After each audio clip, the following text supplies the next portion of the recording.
नमस्कार, मैं हूं संजय शर्मा। आप देख रहे हैं 4PM न्यूज नेटवर्क। आज हम बात करेंगे कि अब भारतीय जनता पार्टी अपने चक्रव्यूह में उलझ कर रह गई है। क्या कारण है कि प्रधानमंत्री जी को भी विकास के मुद्दों की जगह, अपने डेवलपमेंट के मुद्दों की जगह लाल टोपी, लाल टोपी, लाल टोपी, ये सब बातें करनी पड़ रही है मंच पर। पिछली बार भी उन्होंने कहा था शमशान, कब्रिस्तान, और फिर गधे तक आ गए थे उत्तर प्रदेश के चुनाव में। लेकिन इस बार भारतीय जनता पार्टी को यह रणनीति क्यों बनानी पड़ रही है? जब से मुख्यमंत्री योगी आदित्यनाथ का नाम घोषित किया है अमित शाह जी ने, भारतीय जनता पार्टी के अंदर आपसी खींचतान बहुत तेज हो गई है। क्यों हो गई है, मैं इसका विश्लेषण करके आपको बताता हूं। उत्तर प्रदेश के चुनाव में मोटा मोटा 2 महीने बचे हुए हैं, और ये 2 महीने यानी 60 दिन, यानी एक एक दिन समाजवादी पार्टी और भारतीय जनता पार्टी के लिए करने और मरने की स्थिति में है।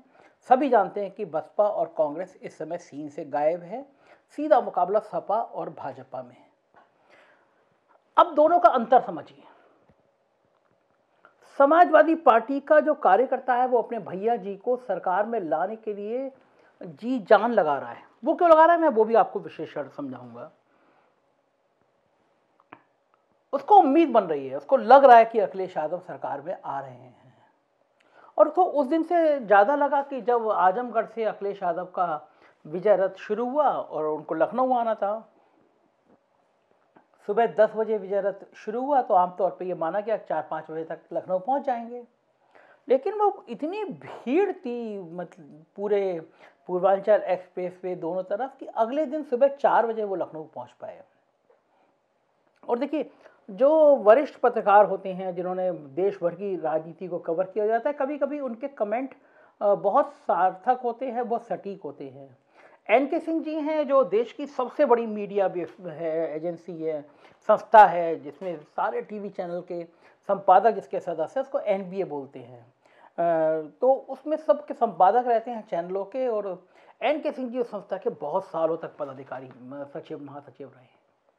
NK सिंह जी ने डिबेट में कहा कि उन्होंने अपने राजनीतिक काल में कभी नहीं देखा कि किसी रैली में, किसी नेता के फंक्शन में इस तरह भीड़ हो। उनका लॉजिक ये था कि नेता खड़ा होता है मंच पे और भीड़ मूव होती रहती है, आती है, जाती रहती है। लेकिन अखिलेश यादव के पूर्वांचल एक्सप्रेसवे वाले दौरे में नेता मूव कर रहा था, नेता आ जा रहा था और भीड़ खड़ी हुई थी। मतलब आजमगढ़ से लेकर लखनऊ तक वो पूरी भीड़ पूर्वांचल एक्सप्रेसवे में खड़ी हुई थी। ये पहली बार देखा। मतलब आमतौर पे होता भी है कि रैली होंगी तो रैली में भीड़ जुट जाएगी, जुटा दी जाएगी, लेकिन इस तरह मूवमेंट करे नेता आजमगढ़ से चले और लखनऊ तक पूरा दिन और पूरी रात खड़े रहे। तो ये तब इम्पोर्टेंट हो जाता है जब भारतीय जनता पार्टी के नेताओं की हम रैली देख रहे हैं। खासतौर से प्रधानमंत्री नरेंद्र मोदी जी की रैली देख रहे हैं। पूरे संसाधन लगाए गए थे पूर्वांचल एक्सप्रेसवे पे। शीतल पी सिंह जी बहुत सीनियर जर्नलिस्ट हैं, उन्होंने बताया वो रैली कवर करने गए थे कि मनरेगा के मजदूर लाए गए थे। वो चिट्ठियाँ वायरल हो गई थी। तमाम DM ने कहीं 40 लाख, कहीं 60 लाख, कहीं 70 लाख फंड दिया था कि भीड़ जुटानी है, रोडवेज की बसें लगा दो, लाओ। लेकिन उसके बावजूद भी कुर्सी खाली रह गई। गोरखपुर की रैली में भी यही हुआ। और अखिलेश यादव की रैली में भीड़ उमड़ रही है। तो ये बीजेपी बहुत मजबूत और बहुत मेहनती पार्टी है। सर्वे करते हैं, चिंतन करते हैं, बैठक करते हैं, सोचते हैं ऐसा क्यों हो रहा है। तो भारतीय जनता पार्टी के अलग अलग नेताओं से मेरी बात हुई, और कम से कम वो व्यक्तिगत तौर पे ये यकीन करके मुझे बताते हैं कि मैं उन बातों को, उनका नाम शेयर नहीं करूंगा, तो वो मुझे आराम से अपनी सहजता से बात बताते हैं। भारतीय जनता पार्टी में एक बहुत बड़े वर्ग का कहना था कि योगी आदित्यनाथ का नाम मुख्यमंत्री के पद पर घोषित कर हमने गलती कर दी। और मजे की बात देखिए, समाजवादी पार्टी के बहुत बड़े नेताओं ने मुझसे, 2-3 नेताओं ने मुझसे ये कहा कि हम डर रहे थे कहीं केशव मौर्य को भारतीय जनता पार्टी CM का प्रत्याशी ना बना दे। समाजवादी पार्टी को सूट कर रहा है कि योगी आदित्यनाथ ही उनके मुख्यमंत्री पद के चेहरे हों, और भाजपा के नेताओं को लग रहा है कि ये हम गलती कर गए योगी जी का नाम फाइनल करके। अब ये क्यों हो रहा है, ये भी मैं आपको समझाता हूँ। योगी आदित्यनाथ ने अपना प्रशंसकों का एक बड़ा वर्ग तैयार किया है, इसमें मुझे कोई शक नहीं है, कोई दो राय नहीं है। जो उग्र हिंदुत्व होता है, जो जय श्री राम कह के भाव में यूं करके बल करता है, जो किसी भी वैलेंटाइन डे पे जाके मारपीट करता है, जो उग्र हिंदू है, जो पीढ़ी है, उस वर्ग के हीरो हैं महंत योगी आदित्यनाथ। पूरे देश में भारतीय जनता पार्टी ने उनका उपयोग किया है। जहाँ जहाँ ये हिंदू मुसलमान वाला तड़का लग सकता था, चाहे वो हैदराबाद हो, चाहे वो बिहार हो, चाहे वो बंगाल हो। लेकिन आपको याद होगा इंडिया टुडे ने भी एक सर्वे किया था, उसमें ये तो आया था कि उनकी छवि देश भर में बहुत अच्छी है, लेकिन उत्तर प्रदेश में अच्छी नहीं है। अब उत्तर प्रदेश में अच्छी नहीं है, इसका कारण क्या है ये भी मैं आपको बताता हूँ। देखिए, कोई भी सरकार जब आती है तो उसका जो कार्यकर्ता होता है, उसका जो नेता होता है, उसका जो विधायक होता है, उसकी इच्छा होती है भाई हमारी सरकार आई है, थोड़ा कॉलर ऊपर करके वो थाने में जाएगा, वो थोड़ा तहसील में जाएगा, थोड़ा डीएमएसपी में जाएगा, तो उसको लगता है उसको सम्मान मिलना चाहिए।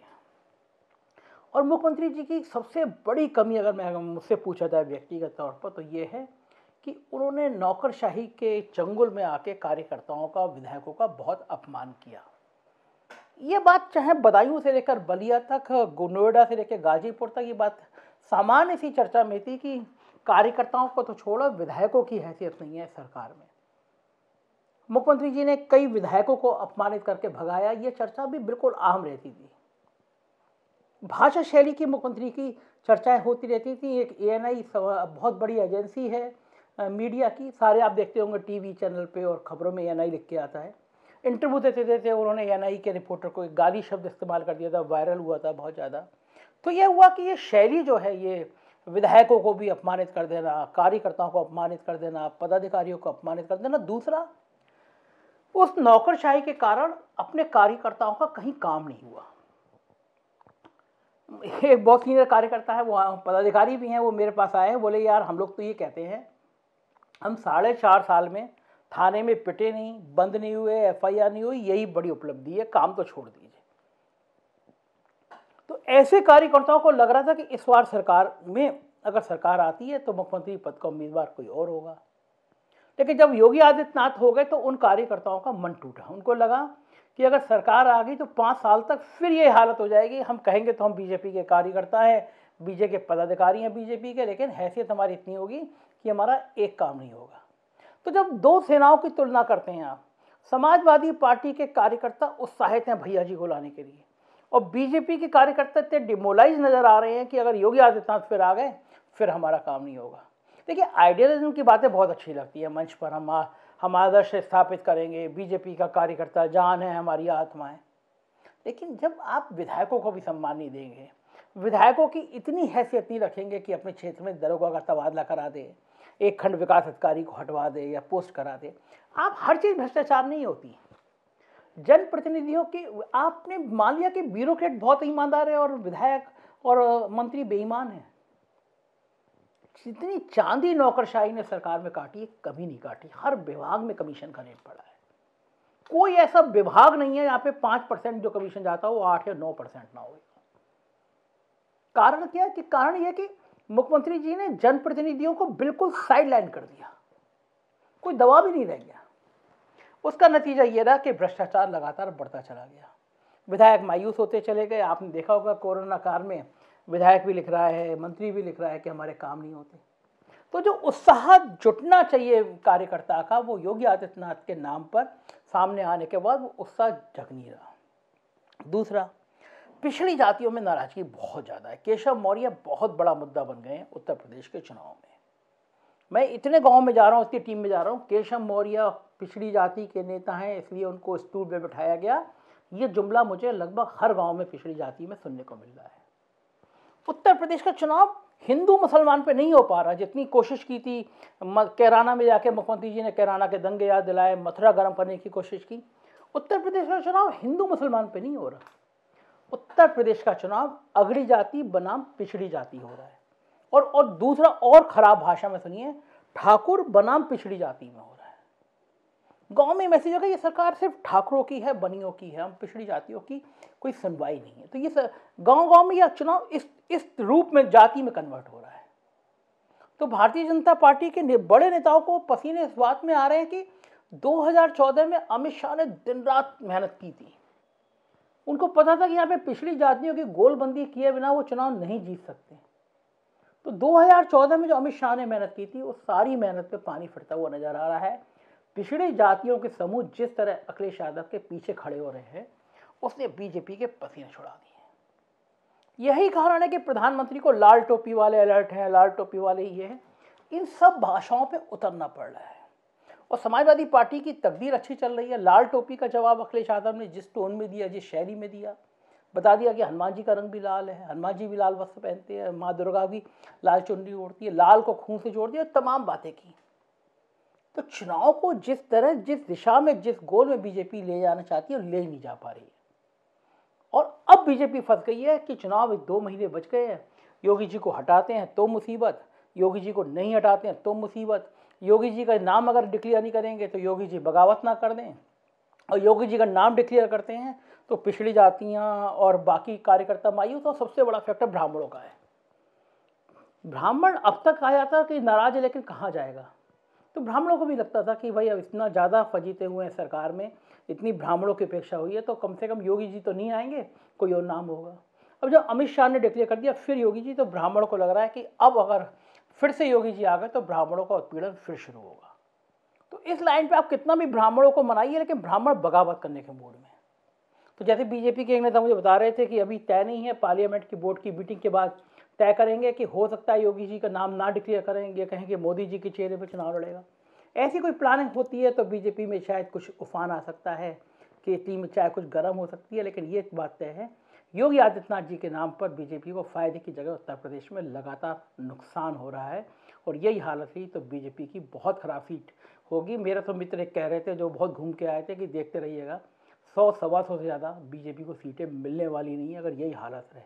देखते हैं क्या होता है। हम आपको जो भी राजनीति की खबरें होंगी आपसे डिस्कस करते रहते हैं, बताते रहते हैं। हमारी मदद कीजिएगा, क्योंकि आप जानते हैं इतनी बेखौफ पत्रकारिता करने के नतीजे क्या होते हैं। तमाम धमकियां मिलती हैं, कभी ईओडब्ल्यू जांच करती है, कभी एसटीएफ से हमको धमकाया जाता है, लेकिन हमने भी कसम खा रखी है हम ईमानदारी से आप तक सच जरूर पहुंचाएंगे। एक नंबर है, इस नंबर पर मैसेज कीजिए, हमारी टीम के संपर्क में रहिए, सब्सक्राइब जरूर करिए, दोस्तों से कहिए। जितना ज़्यादा वीडियो वायरल करेंगे उतना ज़्यादा मेरे अंदर हिम्मत होगी सच बोलने की। Thank you.